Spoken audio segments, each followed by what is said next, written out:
Você já passou por isso, né? A conversa estava fluindo, as mensagens eram rápidas, talvez até intensas. E de repente, silêncio. Nenhuma briga. Nenhum aviso. Só aquele vazio digital que começa pequeno e vai crescendo dentro do peito. A primeira coisa que a maioria das pessoas pensa é simples. Ela não se importa. Ou pior, eu não fui suficiente.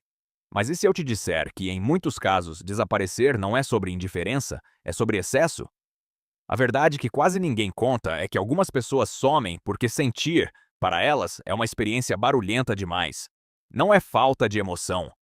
É emoção demais, sem regulador de volume. Imagina que o seu sistema nervoso é como um celular antigo que começa a travar quando muitos aplicativos estão abertos. Agora imagina que cada mensagem recebida não é só uma notificação, mas uma expectativa. Cada oi carrega um subtexto. Cada silêncio do outro vira uma possível interpretação. Para certos cérebros, interação social não é neutra. É estímulo intenso. E o curioso é que muitas dessas pessoas nem parecem ansiosas. Elas podem ser articuladas, profundas, carismáticas, mas por dentro estão constantemente calculando. Estou respondendo rápido demais? Devagar demais? Isso vai criar uma expectativa? Eu vou precisar sustentar esse nível de conexão agora? Existe um conceito na psicologia chamado hiperativação do sistema de ameaça. É quando o cérebro interpreta situações neutras como potencialmente perigosas. Não porque exista um perigo real, mas porque, em algum momento da vida, conexão significou cobrança, invasão ou responsabilidade excessiva. Então, o corpo aprende. Ele antecipa. E aqui está algo pouco falado. Algumas pessoas não têm medo de intimidade. Elas têm medo da manutenção da intimidade. Do que vem depois. Do compromisso emocional constante. Da presença contínua. Você pode até pensar que sumir é uma escolha fria, mas neurologicamente muitas vezes é uma resposta automática. O corpo entra em estado de alerta. O coração acelera. A mente começa a projetar cenários futuros. E a solução mais rápida que o cérebro encontra é simples: reduzir estímulo. Se afastar. Silenciar notificações. Ganhar espaço. É quase como quando você fecha todas as abas do navegador porque não aguenta mais aquele monte de coisa piscando na sua frente. Só que aqui, as abas são pessoas, e tem mais uma camada que quase ninguém enxerga. Pessoas que somem com frequência costumam ser extremamente sensíveis ao clima emocional. Elas percebem mudanças sutis de tom, pausas diferentes, variações de energia. Onde você vê uma conversa normal, elas podem estar percebendo 10 microsinais ao mesmo tempo.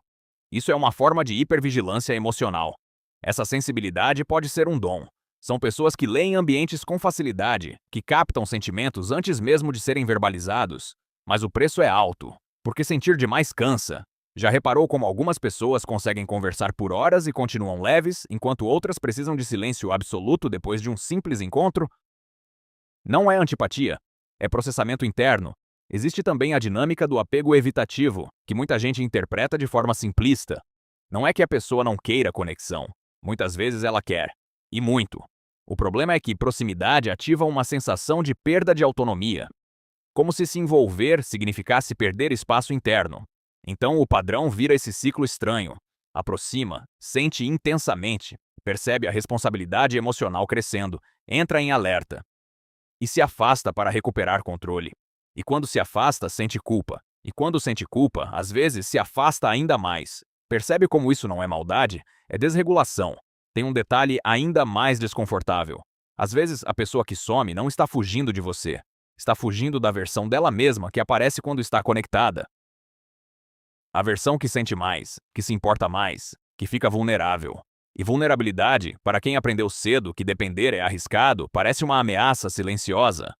Culturalmente, a gente romantiza a intensidade, mas não ensina regulação. Falamos sobre amar profundamente, mas não falamos sobre o que fazer quando o corpo entra em alerta, porque amar profundamente exige presença constante. E aqui vai uma pergunta sincera. Você já percebeu que algumas pessoas só somem quando começam a se importar de verdade? No início, tudo é leve. Depois que a conexão ganha peso emocional, o desaparecimento acontece.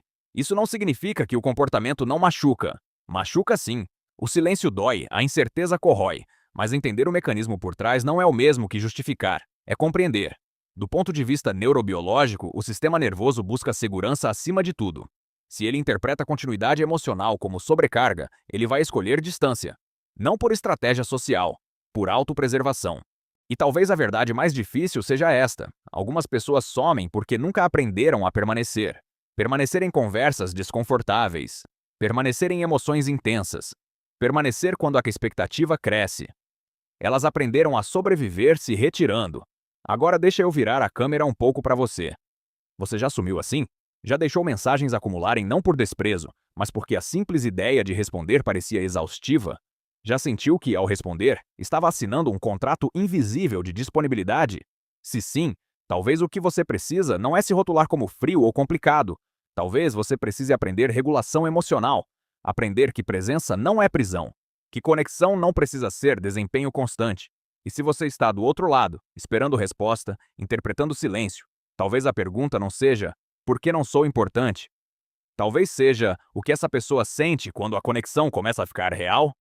A psicologia nos mostra que comportamentos repetidos são tentativas de resolver um problema interno. Sumir é uma solução imperfeita para um desconforto que a pessoa ainda não sabe nomear. E aqui está a mudança de perspectiva que pode transformar tudo. Pessoas que somem geralmente não têm pouco sentimento. Elas têm dificuldade de sustentar sentimento. Existe uma diferença enorme aí. Quando você entende isso, algo muda. O silêncio deixa de ser automaticamente rejeição. Pode ser imaturidade emocional. Pode ser medo. Pode ser um sistema nervoso cansado. Nada disso torna o comportamento ideal, mas torna humano. No fundo, todo mundo está tentando se proteger de alguma coisa. Alguns fazem isso atacando, outros agradando demais, outros controlando e alguns desaparecendo. Talvez crescer emocionalmente seja justamente aprender a ficar. Ficar mesmo com o coração acelerado, ficar mesmo com medo de expectativa, ficar mesmo quando a conexão começa a exigir mais profundidade. Então, da próxima vez que alguém sumir ou que você mesmo sentir vontade de desligar o mundo, talvez valha a pena perguntar: isso é desinteresse ou é sobrecarga? E se esse vídeo fez você repensar alguma conversa do passado ou algum silêncio seu, comenta aqui. Quero saber qual lado dessa história você já viveu. E se você gosta de entender o que está por trás dos comportamentos que ninguém explica direito, continua por aqui. Porque às vezes a verdade não é confortável, mas ela é libertadora.